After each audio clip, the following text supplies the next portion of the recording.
మన దేశంలో ఆడపిల్ల అంటే వివక్ష నేటికి సాగుతుంది. ఆడపిల్ల పుడితే చాలు అయ్యో అనే చండాలపు మాట నోటి నుంచి వస్తూనే ఉంటుంది. ఇక ఇద్దరు ఆడపిల్లలు ఉంటే ఇక అంతే, కొడుకు లేడాయే అనే బెంగ. అందుకోసం ఎంతటి పోరాటమైనా చేస్తూనే ఉండేవారు చాలా మందే ఉన్నారు. అవసరమైతే ఆడపిల్లలను గర్భంలోనే చంపేసి కొడుకు కోసం ప్రయత్నించేవారు ఇంకెంతమంది ఉన్నారు. ఇందులో చదువుకున్న వారు చదువు లేని వారు అనే తేడా ఏమీ లేదు. ఆడపిల్ల అంటే అంత చిన్న చూపు. మరి ఇంత మూర్ఖంగా నేటికి సమాజంలో చాలా మంది కనిపిస్తుంటారు. కానీ బీహార్కి చెందిన కమల్ సింగ్కి మాత్రం పుట్టిన ప్రతి బిడ్డ ఆడపిల్లే.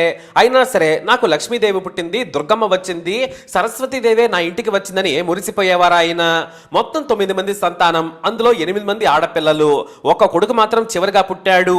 బీహార్లోని ఛాప్రా జిల్లాలో ఓ గ్రామంలో ఉండేవారు. కానీ ఆయనకు ఆడపిల్లలు పుడుతుంటే బంధువులు పక్కన ఉండేవారంతా కూడా ఎక్కిరించేవారు. నీకు అంతా అమ్మాయిలే పుడుతున్నారు, ఇక ఆపరేషన్ చేయించుకోమనేవారు. ఆయన మాత్రం నాకు ఆడపిల్లలే కావాలి, అందుకే నాకు ఆ దేవుడు ఆడపిల్లలను ఇస్తున్నాడని మురిసిపోయేవారు. నీకు తినడానికి తిండే లేదు, ఆడపిల్లలను ఎలా పోషిస్తావనేవారు. నేను ఎలా పోషిస్తానో కాదు, ఎలా చదివిస్తానో చూడు అనేవారు ఆయన. ఆయన మాటలు విని అంతా నవ్వుకునేవారు. అయినా సరే కొడుకు పుట్టగానే ఇక సంతానం వద్దనుకున్నారు ఆయన. నాకు ఆడపిల్లలే కావాలనేది ఆయన తాపత్రయం. అలా అని అతనేమీ ఆస్తిపరుడు కాడు. అతనికి గ్రామంలో ఆస్తులే లేవు, కానీ ఇంటి నిండా ఆడపిల్లలే. నువ్వెలా పోషిస్తావని ప్రతిరోజు టార్చర్ పెట్టేవారు. నీకేదో శాపం ఉంది, అందుకే ఎంతమంది ఆడపిల్లలు పుట్టారనేవారు. అయినా సరే ఆయన మాత్రం నాకు వీళ్ళంతా వరం అనేవారు. ఇక పిల్లలను పోషించడానికి ఛాప్రా జిల్లా కేంద్రంలోని యక్మా బజార్కు వలస వచ్చారు ఆయన. గంపెడి పిల్లలను తీసుకుని వచ్చి చిన్న ఇంట్లో అద్దెకుండేవారు. అదే కాలనీలో చిన్న పిండిగిరిని ఏర్పాటు చేసుకున్నారు. అదే వారికి జీవనాధారం. ఉన్నంతలో పిల్లలకు తిండి పెట్టేవారు, కానీ టెన్షన్గా మాత్రం బడికి పంపేవారు. కేవలం తిండికి ఇబ్బంది రాకుండా భర్త చూసుకునేవారు. కమల్ సింగ్ భార్య శారదాదేవి మాత్రం పిల్లలకు కడుపు నిండా భోజనం పెట్టి స్కూల్కి పంపుతూ ఉండేది. అనారోగ్యం వస్తే ప్రభుత్వ ఆసుపత్రికి తీసుకెళ్లేవారు.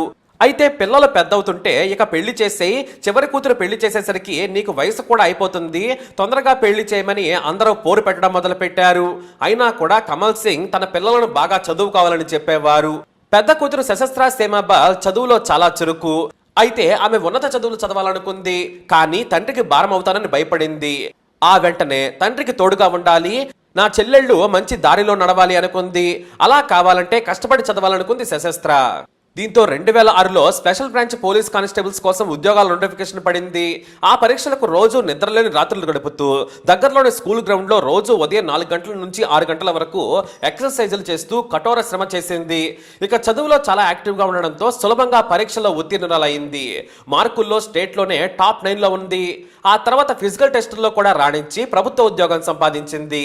ఆ తర్వాత తన రెండవ సోదరి రాణి కూడా ప్రభుత్వ ఉద్యోగం కోసం ప్రిపేర్ కావడం మొదలు పెట్టింది. కానీ నోటిఫికేషన్లు రాలేదు. అయినా సరే పెద్దక్క సాయంతో డిగ్రీ వరకు చదువుకుంది. 2009లో బీహార్ పోలీస్ శాఖలో ఉద్యోగానికి ప్రిపేర్ అయ్యింది.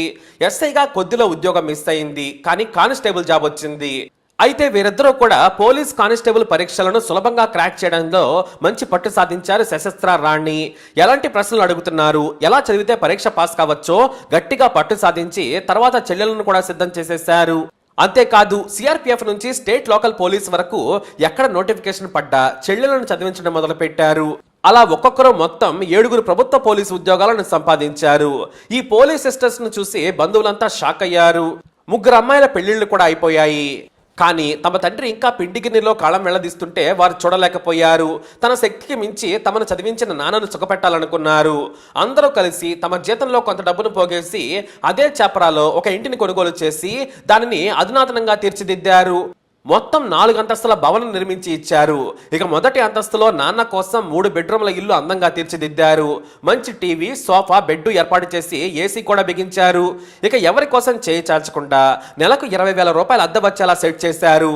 అంతేకాదు ఏకైక ముద్దుల తమ్ముడిని బాగా చదివిస్తూ ఉన్నారు.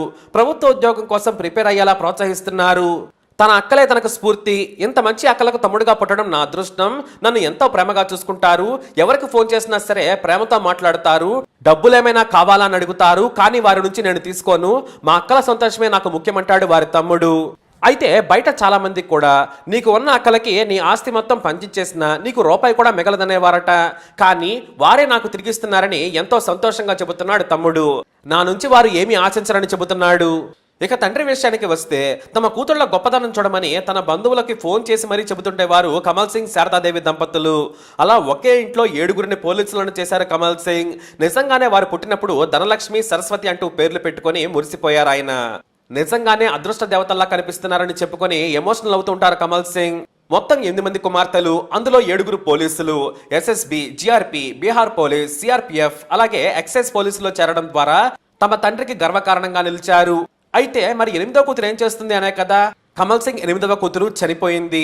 అనారోగ్య కారణం వల్ల ఆమె చనిపోయిందని కమల్ సింగ్ చెప్పారు.